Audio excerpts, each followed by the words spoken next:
A Rede Legislativa de TV Digital expandiu os limites da cidadania. Assista a TV Câmara, a TV Assembleia e a TV da Câmara Municipal de sua cidade no único canal em multiprogramação, com sinal digital e aberto.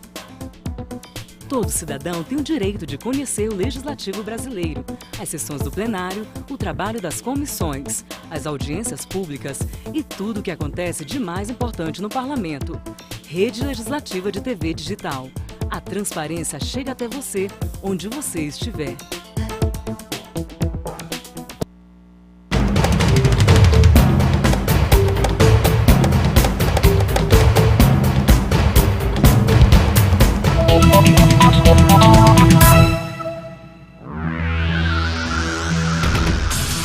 Olá, seja bem-vindo a mais um programa Transparência e hoje entrevisto a vereadora Glaucia Berenice. Tudo bem, vereadora? Obrigado por dar uma parada aí e nos atender. Importante e prestar conta, falar, né, do trabalho. Esse momento é muito importante no mandato. É isso. Por falar em trabalho, o que a vereadora destacaria como um trabalho interessante, de alta relevância? Se bem que todo trabalho é relevante, mas assim, algo que destaca, que as pessoas comentam, dão os parabéns, ou que a senhora mesmo de foro íntimo fala assim, não, esse eu queria ter feito.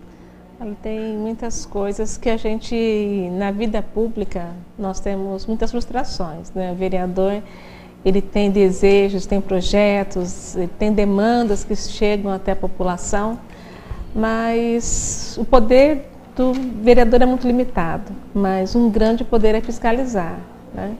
É você estar apresentando as falhas nas políticas públicas, e isso tem sido para mim, tem sido um alvo desde que eu entrei aqui dentro de algumas políticas sociais, o acompanhamento e numa posição também de contribuição que a gente tem feito no Fórum de Saúde Mental.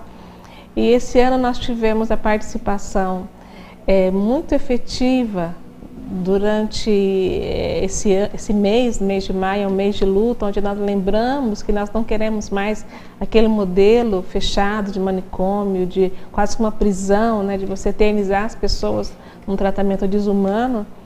E esse ano a gente pôde celebrar muitas conquistas de familiares, cuidadores e pessoas com histórias de superação, né? Histórias importantes de profissionais que trabalharam, apesar dos poucos recursos, mas que se destacaram com projetos inovadores na formação acadêmica. O Dr. Cláudio foi um dos homenageados, uma pessoa que não está mais entre nós, mas que conseguiu trazer uma visão humanizada na formação na Faculdade de Medicina, na área de psiquiatria. E muitas lembranças e muitas conquistas são celebradas, mas a gente consegue ver ainda muito que tem para se fazer. E nesse trabalho a gente tem feito acompanhamento, via requerimentos, requisições. Infelizmente a Prefeitura tem passado, né, por um desequilíbrio financeiro já ao longo desses últimos anos. Isso tem afetado diretamente os serviços, não é, Sérgio? Não tem como você não dizer que a falta de recursos financeiros não vai atingir o usuário lá na ponta. É verdade. E nós temos sentido e feito constantemente a cobrança de que haja um abastecimento de medicamentos básicos, como é o de hipertensão, diabetes, e nós sentimos falta de algum tipo de medicamentos para a saúde mental, medicamentos para as crianças que têm algum déficit de atenção, alguma questão de psicose e que faltaram na rede pública durante esses últimos meses. Isso nos trouxe grande preocupação. Nós realmente temos feito esse apontamento e essa cobrança junto ao Executivo, né, para que haja um melhor planejamento, para que essas questões de desequilíbrio financeiro não tragam tantos prejuízos para o usuário. Vereadora, algumas pessoas encontram a gente na rua, eu falo isso para todos os vereadores, mesmo porque é verdade. Eles falam assim, você tem mais facilidade de falar com os vereadores, você entrevista eles lá. Então me pediu assim, faz a seguinte pergunta: se Ribeirão agora tem 2 bilhões, né, de arrecadação, aumentou quase o dobro, onde está o dinheiro? Se está faltando tudo, o que está acontecendo? A que a senhora, assim, mesmo que superficialmente, não dá para fazer um relatório aqui agora, atribuiria isso? Por que esse descontrole da prefeitura? Olha, nós temos uma máquina inchada, isso é tão claro, tão evidente, que nós estávamos hoje, até o mês de maio, ferindo, né, um limite prudencial da Lei de Responsabilidade Fiscal. Que quando a senhora diz máquina inchada, é muito funcionário. Muitos funcionários e muitos comissionados, muitos cargos comissionados a salários altíssimos e pessoas muitas vezes sem qualificação técnica, pessoas que são colocadas por questões políticas. E tudo isso acaba trazendo, tanto que os processos eles se tornam mais lentos, menos eficientes e menos competentes, porque as pessoas, muitas não têm uma competência técnica, mas estão ali por indicação política, então a administração não funciona, os serviços não funcionam adequadamente. Isso é um dado importante que deve ser levado em conta. E eu acredito também que algumas escolhas equivocadas. Nós estamos analisando a LDO, que vai ser votada para 2015. E nós verificamos a construção de um autódromo para Ribeirão Preto, né? Aí eu me questiono.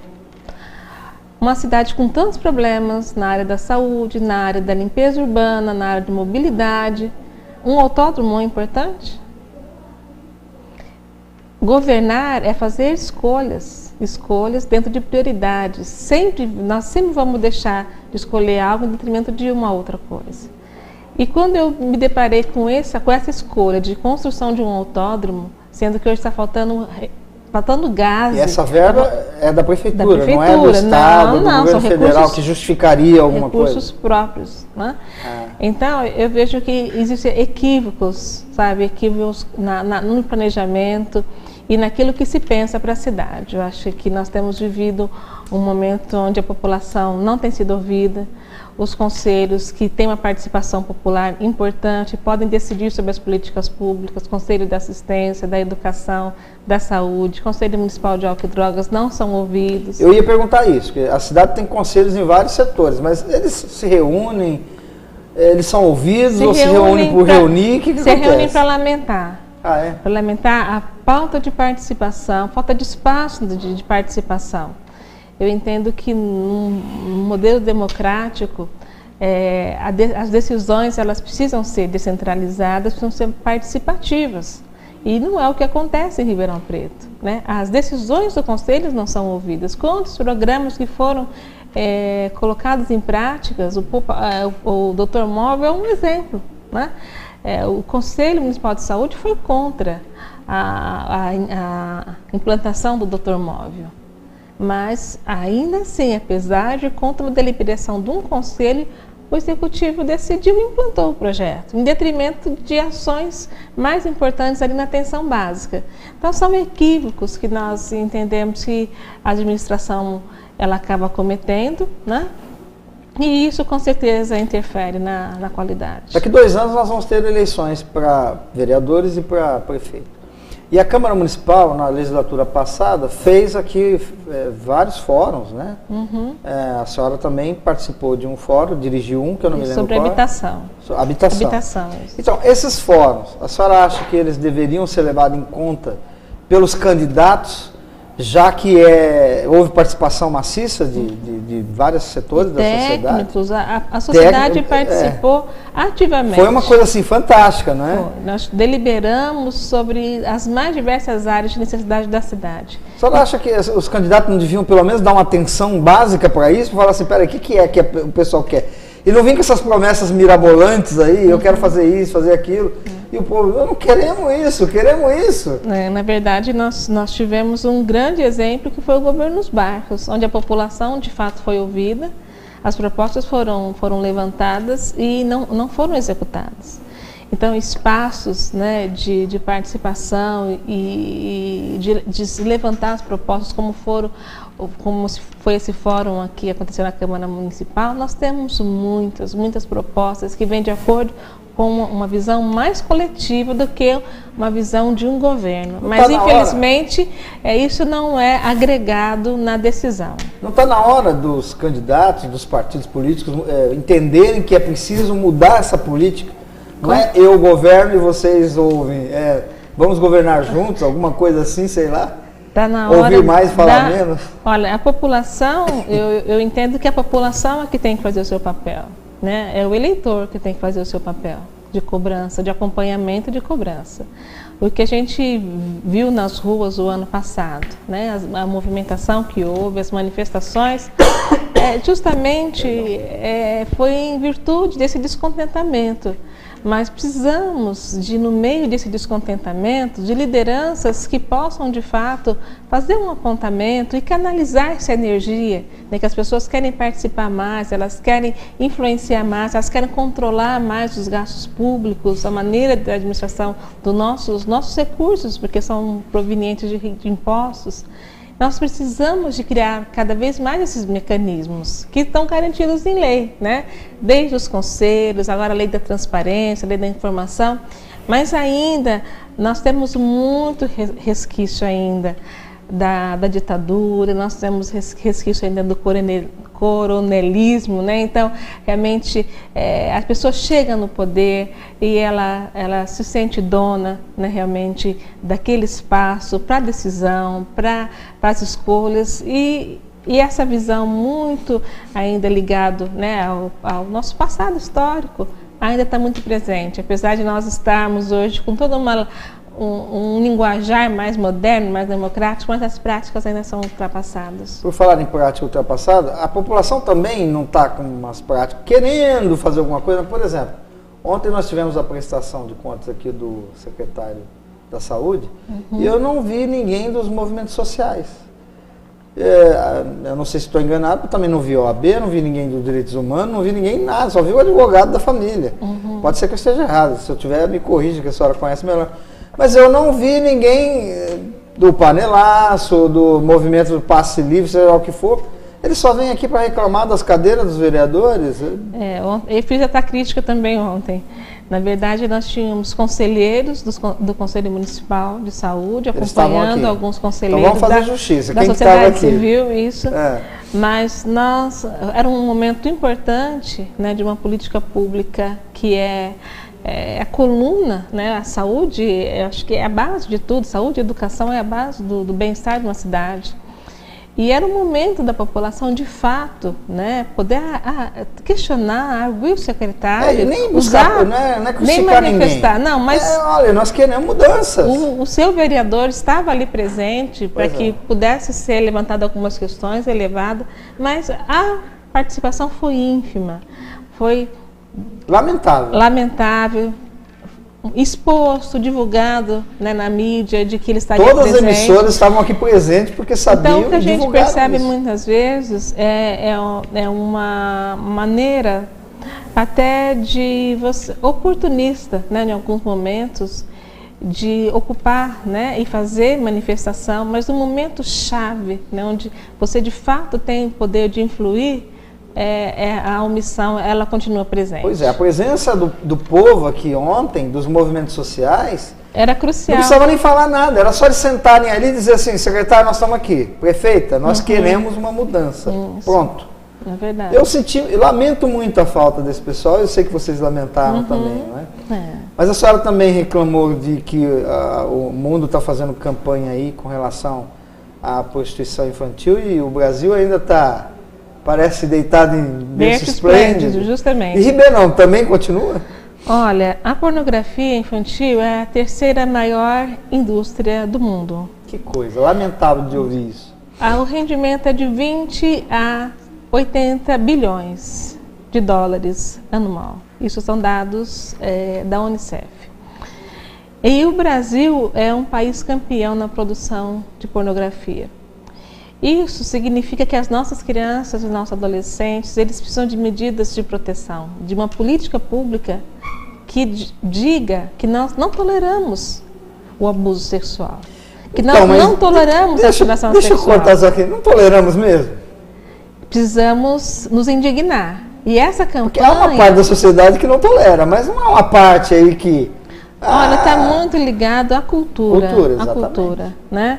Eu acho que olhar a criança como um objeto, olhar a mulher como um objeto, E infelizmente, culturalmente, algumas famílias ainda trazem, né, que a sua criança ela é sua propriedade, né? Então o pai tem o domínio sobre o corpo dessa criança e pode abusar dessa criança, pode vender essa criança, pode emprestar essa criança, né? E ter ganhos financeiros com relação a isso. É uma cultura que nós precisamos de trabalhar, desde das crianças, né, no sentido de valorizar o seu próprio corpo, de se proteger, as autoridades e a população como um todo, porque a população precisa tirar a venda dos olhos, porque muitas vezes você tem uma suspeita, né? A criança ela está aparecendo com objetos estranhos, mais caros, né? Um brinquedo novo, uma roupa diferente, um boné, um tênis, um passeio, um celular, um passeio diferente. Alguma coisa está acontecendo, né? E é importante investigar. Porque os danos, muitos deles são irreversíveis. Essas crianças, muitas delas têm sequelas, tanto psicológicas, sociais e até escolares, e muitas têm a sua vida interrompida. Eu trabalho com isso, Sérgio, há 26 anos que eu trabalho com crianças em situação de risco. Consegui, graças a Deus, ao longo desses anos, ver muitas crianças sendo reabilitadas para a vida. Mas também vi muitas crianças que perderam a vida, muitas meninas que muitas vezes acabaram se drogando, se tornando dependentes químicos ou assumindo uma postura de muita vulnerabilidade, se prostituindo de fato depois, porque foram abusadas. Então, a nossa campanha, nós conseguimos essa parceria com uma instituição do Reino Unido, junto com a Unicef, com a Embaixada Brasileira, com a Polícia, a Europol, né, que tem feito já durante todo o ano de 2013, preparando os turistas estrangeiros para que, vindo para o Brasil, eles saibam que praticar sexo com um adolescente abaixo de 15, 17 anos é crime. E ele pode ser penalizado aqui no Brasil e no seu país de origem. Não é o cara vir aqui e achar que vai sair daqui livre. Não. E, infelizmente, a Adidas, uma grande marca, ela lançou uma campanha muito erotizada para a Copa, né? Fazendo ilusão, né, às genitálias femininas. E essa campanha ela foi muito criticada e essa marca tirou de circulação rapidamente, né, essa propaganda, esse material, camisetas, todo o seu material da Copa tinha essa alusão, esse apelo sexual. E então a gente percebe todo um marketing, né, internacional em cima da prostituição. E criança não se prostitui, a criança é explorada. A criança, se uma menina de 17 anos, se ela praticar sexo, ainda que ela for paga por isso, esse adulto vai ser criminalizado. Então é importante denunciar, é importante. Ribeirão Preto vai receber uma parcela de estrangeiros aqui. Muitas meninas vêm da região, né, das cidades da região em busca desse contato. Muitas são iludidas, que podem seguir uma carreira de modelo na Europa. Podem casar com podem se casar com um europeu, né, podem conhecer, né, outros países. E, na verdade, essas crianças, essas meninas podem estar sendo, e meninos também, muitos garotos, podem estar sendo aliciados, seduzidos e serão vítimas de exploração. Então, essa campanha é uma campanha internacional, importante, necessária, não só para a Copa, né, mas para todo o ano. Mas Ribeirão se tornou um grande centro de eventos, né? Nós temos a AgriShow, nós temos o Carnabeirão, o João Rock. Eu ia falar sobre isso. Stock Car, né? Pois é. Então, mas a senhora está usando uma camiseta dessa campanha It's a Penalty. Isso. Isso é pênalti. É uma penalidade. É uma penalidade. É um crime grave. E essa arte foi desenvolvida, né, por essa instituição do Reino Unido, e com essa ilusão da cadeia mesmo. Tá, né? bom. Nós vamos ver então o comercial que a senhora nos trouxe, que a TV Câmara também está divulgando junto com outras emissoras. Vamos assistir então. The World Cup is an incredible event and Brazil promises to be one of the greatest host nations ever. But sadly, some people will use this opportunity to sexually exploit children. Paying for sex with anyone aged 17 or under is absolutely illegal in Brazil. Remember, 17 or under, it's a penalty. It's a penalty. It's a penalty. It's a penalty.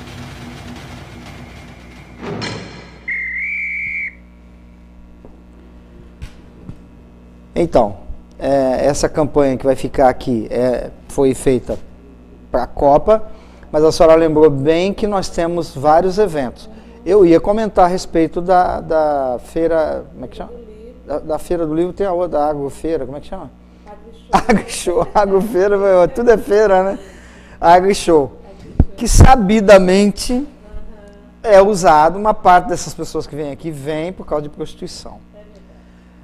Duro que é uma pena, a gente sabe que é verdade, é uma realidade. E eu estava vendo uma notícia hoje num jornal, acho que é alemão, mostrando duas garotas, uma de 14 e uma de 17, que se prostituem no Itaquerão. Elas se oferecem para o pessoal que trabalha lá. Parece mesmo que o Brasil lá fora é visto como um país da prostituição. O que é uma pena, né, vereadora? É verdade. Agora, não vamos falar de Brasil, vamos falar aqui de Ribeirão. Isso existe, é real e a gente tem que fazer alguma coisa. Agora, eu pergunto, a prefeitura, o poder público aqui nosso, municipal, está fazendo alguma coisa? A Câmara, não sei o que está, a senhora está fazendo aí uma campanha, que é o que dá para fazer, dá para começar a vir vários outdoors na cidade. E o poder público tem alguma coisa, senhora? O que a senhora poderia nos informar? Se alguém vê alguma coisa, o que tem que fazer? Como que faz? Olha, a Prefeitura tem feito também em parceria com o Ministério Público do Trabalho, Ministério Público Estadual, tem feito uma campanha voltada mais, a linguagem voltada para o munícipe aqui em Ribeirão Preto, tem vários outdoors também, e aqui divulgando um número importante que é o 161. Em Ribeirão Preto, o número que as pessoas precisam de discar e denunciar em qualquer suspeita, não precisa de confirmar, não, houve abuso, está suspeitando de que está havendo abuso, exploração sexual, vai ligar 161. Ou, em outras cidades do Brasil, o 100, né, discar número 100, 100. Em Ribeirão, 161, a Prefeitura lançou a campanha na semana passada, no dia 12, e está fazendo também uma grande divulgação, porque essa campanha não pode ser só agora, na época da Copa, né? É uma campanha que tem que ter todo uma cobertura, né? Uma continuidade durante todo o ano, e é isso que a gente pretende. Tá, agora, no âmbito do legislativo, o que a senhora mais poderia falar do seu trabalho? Eu vi que várias vezes a senhora sobe à tribuna para reclamar que a prefeitura não está cumprindo, não está cumprindo, não está cumprindo. Eu vou pensar aqui um item com relação ao Conselho Tutelar, que foi uma briga que a senhora também pegou. Resolveu o problema do Conselho Tutelar? Olha, ontem houve uma reunião importante na Prefeitura, o Ministério Público teve que intervir junto com os Conselhos Tutelares, porque aquilo que tinha sido acordado em termos do subsídio, né, que eles recebem do Prolabore, não estava sendo cumprido, a Prefeitura estava se negando de novo. Então, precisou de entrar o promotor da infância, sentar com o secretário de governo, secretário da Casa Civil, para negociar uma lei que já foi aprovada, a prefeita já aprovou a lei aqui e não queria cumprir a lei, né? Então, órgãos importantes de proteção precisam ser valorizados, ser dada toda a estrutura operacional, administrativa, para que funcionem de fato, né? Não adianta, né? Não adianta você fazer campanha se o órgão que vai fiscalizar e vai executar a medida de proteção, se ele não tem condições, não tem estrutura de funcionamento. Tá, uma outra coisa que vocês, vereadores, falaram muito era com relação às entidades sociais, que tinham ficado à míngua, não sei como é que está hoje. Já resolveu o problema das entidades sociais? Ou ainda não, ou só parte? Como é que está? Não, nós precisamos de aumentar o financiamento hoje, isso é pauta nacional. O orçamento para assistência social precisa de melhorar, não só aqui em Ribeirão, mas em todas as prefeituras do país. Infelizmente, Ribeirão está aquém de outros municípios do Porto de Ribeirão que financiam mais. Nossa situação é pior. Nossa, é pior. Nós pleiteamos no mínimo 5, hoje temos 3. Começamos com 5 em 2008, ainda era 5% do orçamento, hoje é 3%. Então, nós não temos como dar o suporte para as entidades que fazem grande parte, né, da atribuição do poder público, seja na área do idoso, da criança adolescente, da pessoa com deficiente, da mulher vitimizada. Não tem como essas entidades sobreviverem se o poder público não repassa o valor que é devido, de forma justa. Porque o trabalho que o terceiro setor faz sempre é muito mais barato do que o poder público.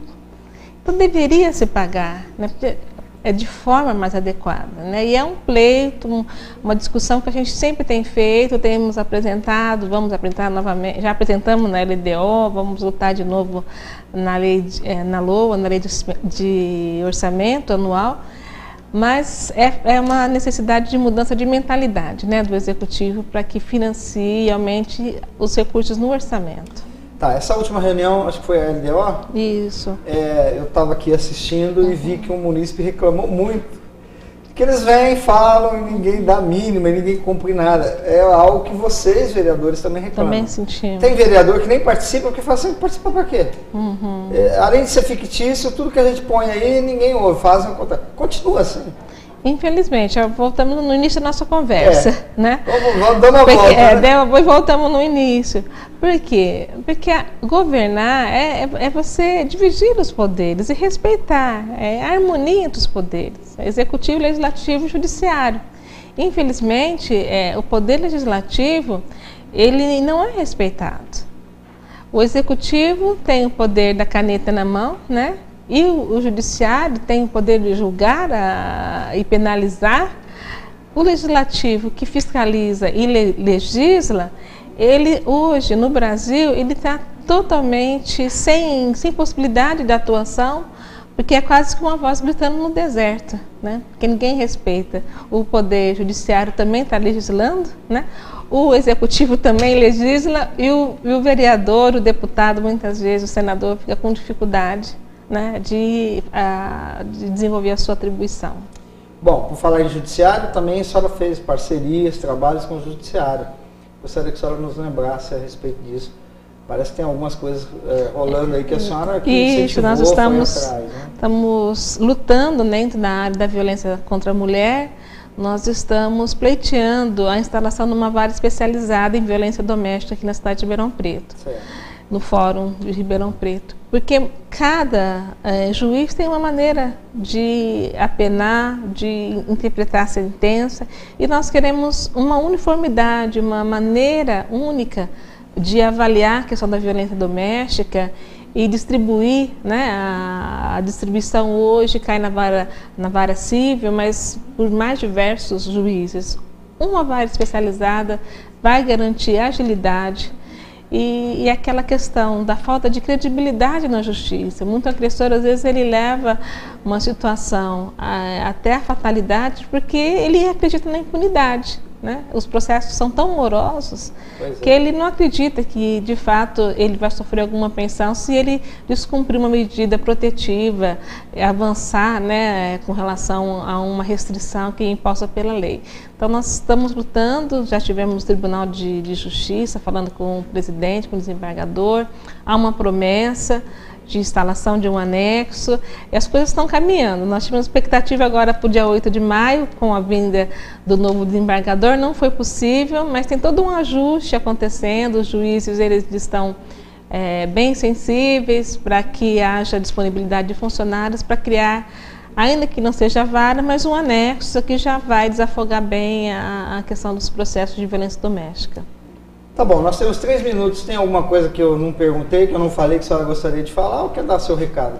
Olha, eu gostaria de deixar essa mensagem. Nós estamos dentro de um tempo hoje que é um tempo de grande visitação da cidade, do país, e é importante que o Brasil ele vire a página da exploração sexual. A nossa presidente, ela sancionou uma lei determinando que crime sexual é um crime hediondo. Isso já foi um grande avanço. Mas nós só vamos mudar a realidade se cada um assumir a sua responsabilidade.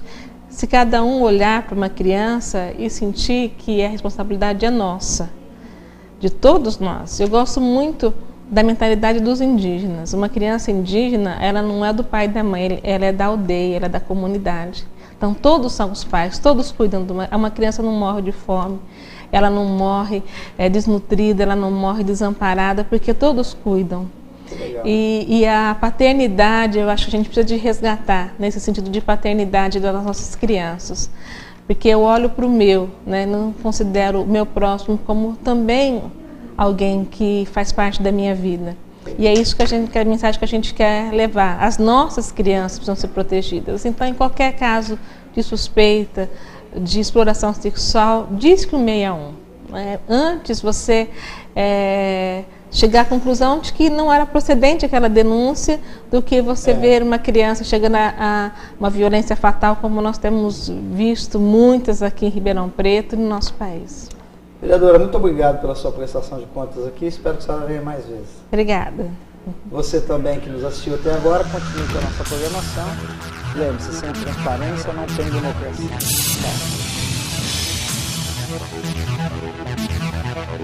Tchau.